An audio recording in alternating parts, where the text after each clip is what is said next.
Bueno, y el gobierno de Chile confirmó esta tarde que enviará una nota de protesta a Perú por la controversia del triángulo terrestre. Queremos analizar esta información y para eso conversamos con la profesora de Derecho Internacional de la Universidad Adolfo Ibáñez, Jimena Fuentes. Jimena, muy buenas tardes, muchas gracias por este contacto. Hola, buenas tardes. Jimena, lo primero que queremos aclarar en términos diplomáticos y en términos de gobierno, ¿qué significa una nota de protesta? ¿Qué valor tiene? ¿Y cómo pone las relaciones de los dos países luego de que se produce? Bueno, cada vez que hay una controversia en que un Estado sostiene una cosa que es controvertida por el otro, es importante que el Estado que sostiene que, por ejemplo, un mapa del Estado vecino no se condice con la posición propia, es importante que haga una nota de protesta. ¿Por qué? Porque en derecho internacional el silencio, el aceptar una situación puede ser invocado en tu contra. Entonces estas notas de protesta son muy usuales y permiten salvaguardar los derechos propios. El silencio otorgaría en este caso y eso fue lo que el gobierno quiso evitar. Exacto. Ahora, bueno, el gobierno ha dicho que no tiene una fecha para presentarlo, si bien el canciller esta tarde, hace poco más de una hora, lo anunció en el Palacio de la Moneda. ¿Eso qué validez tiene frente a Perú? ¿Significa solamente tomar nota de que llega esto? Porque para Perú la situación sigue siendo la misma, la frontera comienza en el punto de concordia, como dicen ellos, para nosotros es el hito 1, no cambia mucho la situación, la nota de protesta. Claro, una nota de protesta no va a cambiar la situación de controversia que pueda existir, ¿ok? Pero sí, en la medida que esto va a seguir conversaciones bilaterales o eventualmente pueda ser objeto de un litigio, esa nota de protesta es muy importante porque es en el fondo demostración de hacer valer los derechos de Chile en este sentido. Ahora, ¿cómo se pueden interpretar los últimos dichos de las autoridades peruanas respecto, por ejemplo, aquí era una forma de una pataleta con la que se estaba yendo el presidente Sebastián Piñera? ¿Qué indica esta suerte de escalada ya a nivel verbal? ¿Sabe qué? A mí me preocupa mucho que esto sea así y a mí siempre me hablaron del sentimiento antichileno de parte de algunas autoridades peruanas, ¿ok?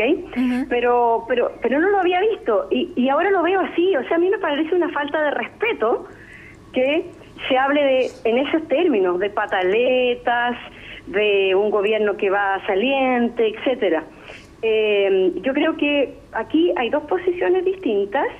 Yo estoy convencida de que la posición chilena es la correcta y le voy a decir en un minuto por qué. Entonces, no me parece que sea el lenguaje propio de las relaciones diplomáticas el tratar a otro en el sentido de que haga una pataleta, que es un lenguaje que uno usa con los niños chicos, ¿no? Pero también, bueno, el presidente no respecto a Perú, pero habló de que Evo Morales ha faltado y ha perdido el respeto por la verdad.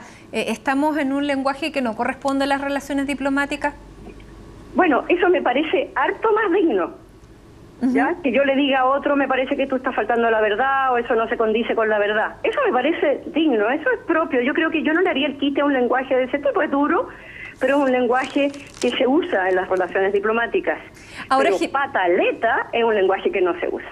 Ahora, Jimena, usted decía que esto del triángulo terrestre es absolutamente chileno y nos voy a explicar por qué. ¿Cómo los chilenos podemos tener claro de que esto es así y tal como lo ha declarado el presidente, tal como lo enviamos en la nota de protesta? ¿Cuál es el fundamento que indique que esto sea efectivamente así?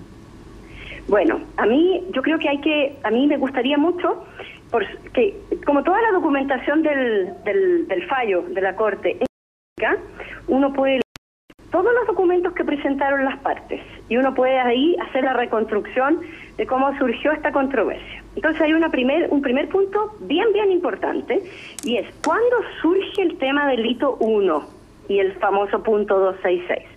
Esto surge en los años 2000. Por lo tanto, no es una controversia que nosotros hayamos tenido desde el año 29, desde cuando se fijaron estas cosas, ¿verdad? Segundo, esto tenía un rol estratégico dentro de la demanda peruana. ¿Qué dijo Perú en la réplica? Y a mí me gustaría que quienes puedan leer la réplica, porque está en el sitio internet de la Corte, lo puedan ver. ¿Qué dijo Perú? Perú inventó este punto 266 porque su argumento de toda la Corte era lo siguiente. Dijo, Perú jamás habría consentido en el paralelo delito 1. Porque si consintiera en el paralelo delito 1, se crearía una costa seca. Esto en el entendido que la frontera terrestre supuestamente sigue al punto 266, que es un punto más al sur, ¿verdad? Ese fue el argumento. Perú jamás habría consentido en una costa seca. Yo creo que ahora nosotros le tenemos que devolver las palabras que dijo el propio Perú, ¿verdad? Ahora, porque la Corte, sí, la Corte señaló que el límite marítimo es el paralelo delito 1, ¿verdad? Eso está clarísimo. ¿Ok? Es el paralelo delito 1.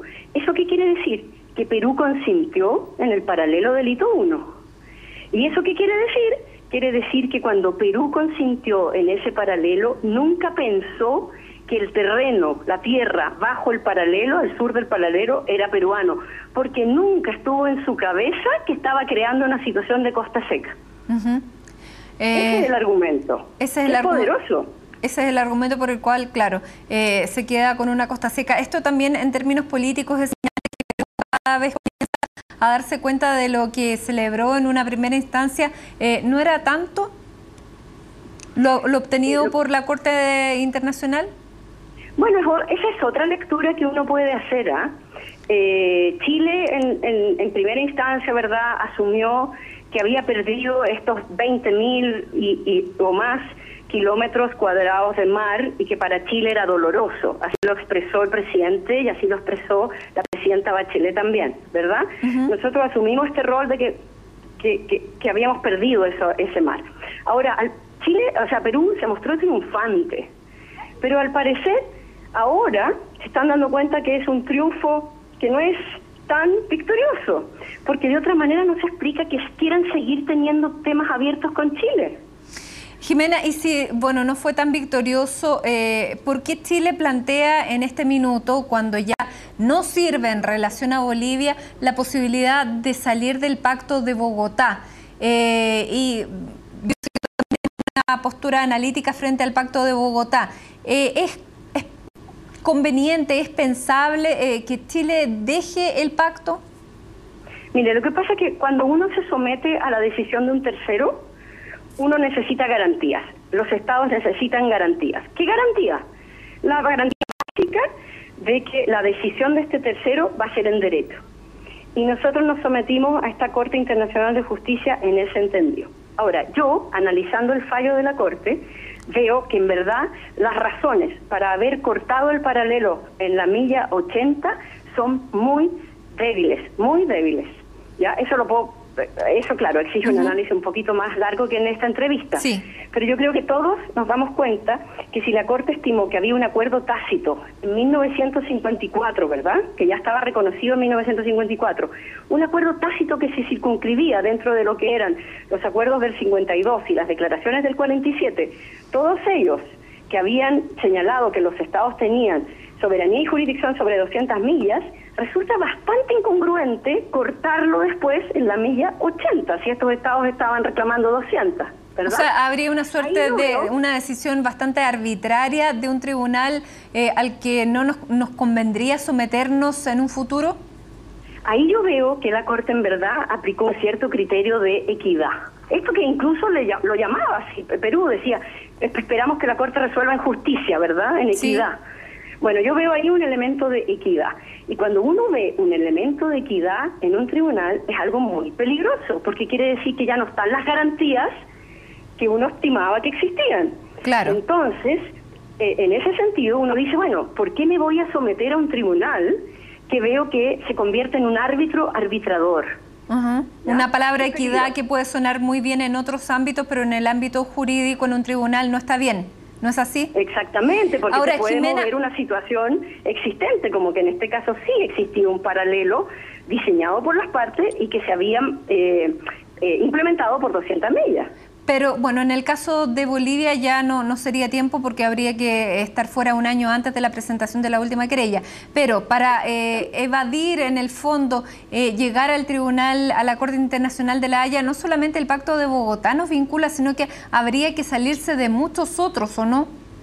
No, yo creo que ahí esa es muy buena pregunta, porque a mí me gustaría aclarar ese punto. El único pacto que le otorga jurisdicción en materia general a la Corte, y que por eso nos ha podido demandar Bolivia y Perú por temas territoriales, es el Pacto de Bogotá. Es verdad que nosotros hemos aceptado jurisdicción de la Corte Internacional de Justicia en varios otros tratados. ¿El Tratado Antártico, por ejemplo? Como cláusula compromisoria, es decir, tratados que dicen lo siguiente, dicen cualquier problema de interpretación de este tratado podría ser llevado a la Corte. En muchos casos hemos hecho reserva a eso, pero por ejemplo, uno de ellos es el protocolo facultativo de las convenciones de Viena sobre relaciones diplomáticas y relaciones consulares. Si hubiera algún problema en materia de relaciones consulares puede ir a la Corte. Si hubiera un problema en materia de relaciones diplomáticas puede ir a la Corte. ¿Ya? También tenemos en la Convención de Viena sobre el derecho de los tratados una cláusula que dice si hay un problema de jus cogens, también si un tratado, por ejemplo, fuera contrario al jus cogens, puede ser llevado a la Corte. Pero son casos bien puntuales y que nos sacan de la materia que estamos discutiendo aquí. Aquí lo peligroso es llevar a la Corte cuestiones territoriales. Eso es lo que Chile considera que es un riesgo muy grande, entregarle eso a un árbitro arbitrador, ¿verdad? Ahora, en otras materias, cuando se trata de interpretar tratados, yo creo que el riesgo es mucho menor. Y probablemente a lo mejor la Corte allí tiene una historia de comportarse mucho más como una Corte de Derecho que como un árbitro arbitrador. Pero ya, sería evaluable, no es impensable, porque luego de la declaración del presidente Sebastián Piñera, que dice que Chile estudia la posibilidad de salirse del Pacto de Bogotá, muchas voces, tal vez mayoritarias, salieron a criticar esta decisión y esta comunicación. ¿Usted no sería tan crítica? Yo no sería tan crítica. Mi postura aquí ha sido bastante abierta. Yo creo que hay que discutirlo. A lo mejor hay un tema de oportunidad. A lo mejor no es la mejor oportunidad salirse inmediatamente después de un fallo que no nos es beneficioso. Hay que mirar también cómo esto va a ser leído por otros estados, ¿verdad? En ese sentido hay cuestiones de oportunidad temporal, de oportunidad política, perdón. ¿Cuándo podríamos salirnos? Ahora, lo que sí yo digo es que el Pacto de Bogotá no está muy bien hecho, porque su intención era evitar que se reabrieran cuestiones zanjadas y el artículo 6 no logra eso. Este caso demuestra, el caso con Perú, demuestra que se pueden reabrir cuestiones que ya estaban zanjadas. Ahora, y en ese sentido, nosotros podemos hacer otras cosas, es decir, salirse el pacto. Primero, el Pacto de Bogotá no es para nada un pilar fundamental de las relaciones en América, internacionales en América, ¿ok? Fue un tratado que se le llamó por mucho tiempo un tratado dormido, porque si bien entró en vigor el año 49, la primera vez que se lo invoca en la Corte es el año 86.